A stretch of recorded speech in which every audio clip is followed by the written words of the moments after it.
Member for Miramichi in the gallery. Thank you, Mr. Speaker.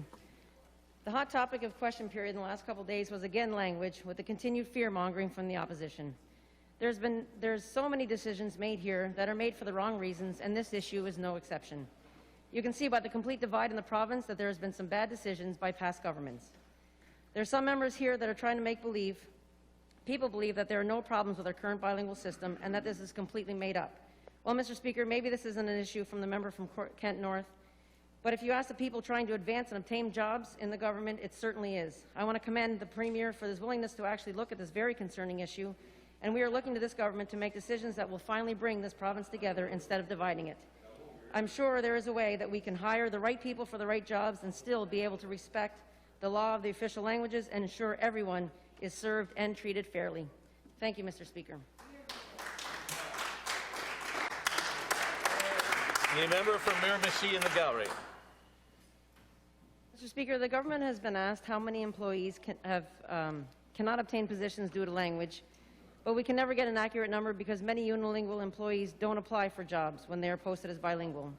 We heard yesterday about the leaders of the past doing so much to bring these amazing accomplishments we have today. Well, many would argue that what we have now was not the intention of leaders in the past, but has evolved from a small group of majority that the Anglophone and the Francophone population do not agree with. This issue affects many across the province, and I heard from the Premier state multiple times if people were leaving the province because of the inability to get employment due to the language requirement, that he wants to know. The problem is a great number of people won't speak out in fear of repercussions. My question is to the Premier, with the language review coming up, is there protection in place for the government employees within all departments and Crown agencies that wish to share their experience in relation to hiring and language requirements, and if not, will there be? The Honourable the Premier. Thank you for the question. And yes, Mr. Speaker, as the Commission does its work, as the two commissioners do the work, I mean, the idea is that people would have an opportunity to share their experiences. And obviously, there's two components to the review of the Official Languages Act, and one is about education, and one could be, in terms of education, is understanding also where are the concerns or the barriers. I've often said that our education system, and I'm talking about the Anglophone system here, should be able to graduate all students, be able to speak a conversational second language.